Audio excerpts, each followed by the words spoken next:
Howdy folks, this is my collection of Hampden rums from Jamaica. Really love Hampden rums. Today we're going to focus on these two, Hampden 8-year and the Hampden Overproof.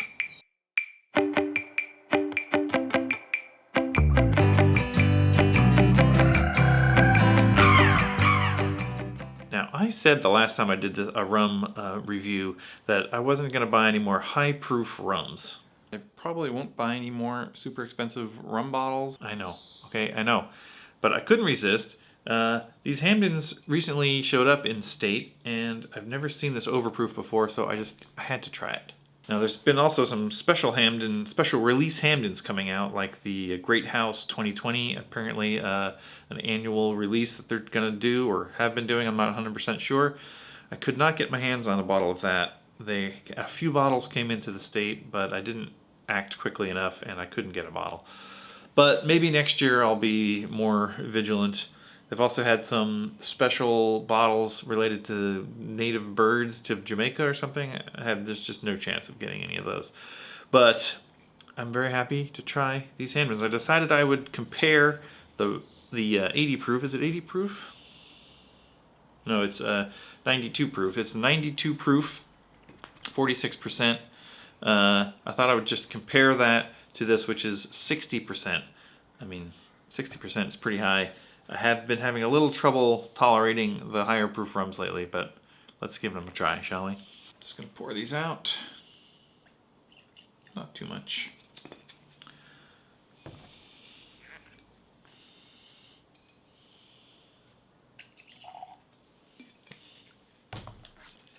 So Hampden rum, they're very upfront and sort of transparent on their labels about what's going on in the bottle, which I really appreciate. It tells you where it's aged. They're proud of all of their facts, basically. Aged in the tropics for 8 years in a pot still, wild fermentation. They're using spring water, and they don't add color or sugar.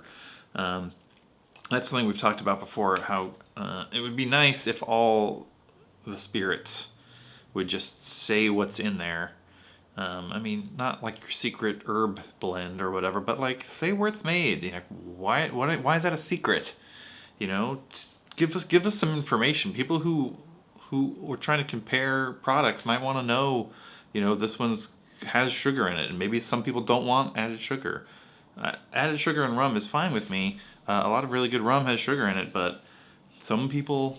Sometimes you don't want the sugar, you know? Some people don't want it ever, but and I appreciate not having it so I can decide what to do, you know? Sometimes I want something with something a little easier to drink maybe, or you know, something a little sweeter going down.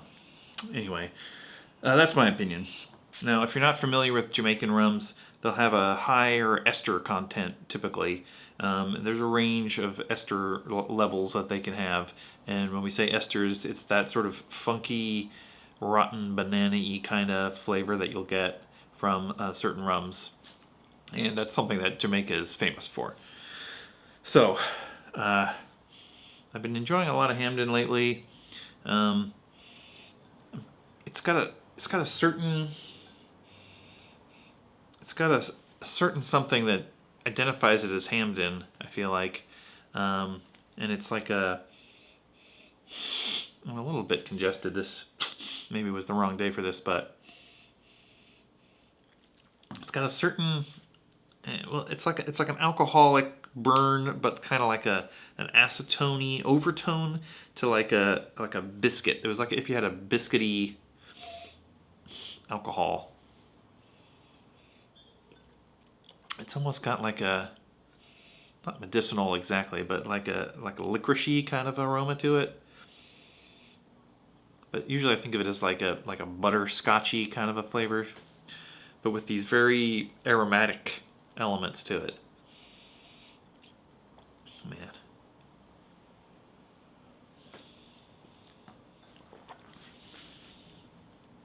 Ooh. Yeah, that is good. First I want to look at the color difference. They're pretty similar in color, but the Overproof is a little bit darker, a little bit more orange. but you get that same kind of licoricey overtone. Pretty interesting. Ooh. Yeah. I mean, 60% alcohol is a little hard to take. It's very powerful. Really like hits you in the chest. Really warms you up. But you get that same biscuity kind of butterscotchy flavor, but like way more intense. I'm gonna put a little bit of water in it.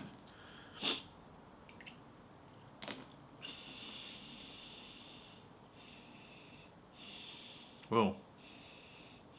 A little water really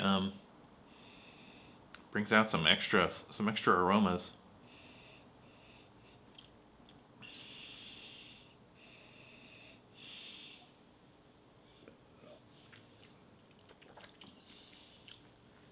Oh man.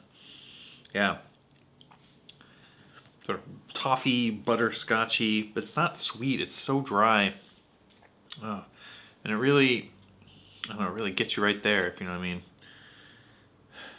Now the Overproof has a bit more of that sort of medicinal, licoricey kind of nose.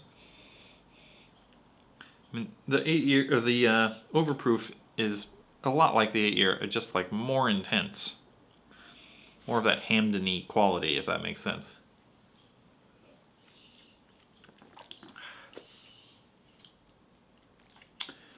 I do prefer it with a little bit of water in it. 60% is just a little hard to take sometimes. And after I've let these sit out for a few minutes, they're actually a lot easier to sort of accept into your body, if that makes sense. Yeah. So I've really been enjoying these Hampden rums. I'm so glad that they're coming in the state. We're getting a lot of good rums these days. I'm trying to decide which of these I prefer. And I think I'm going to almost say I prefer the regular 8-year, the lower proof, just because it's a little easier to drink. The Overproof is almost a little bit too intense.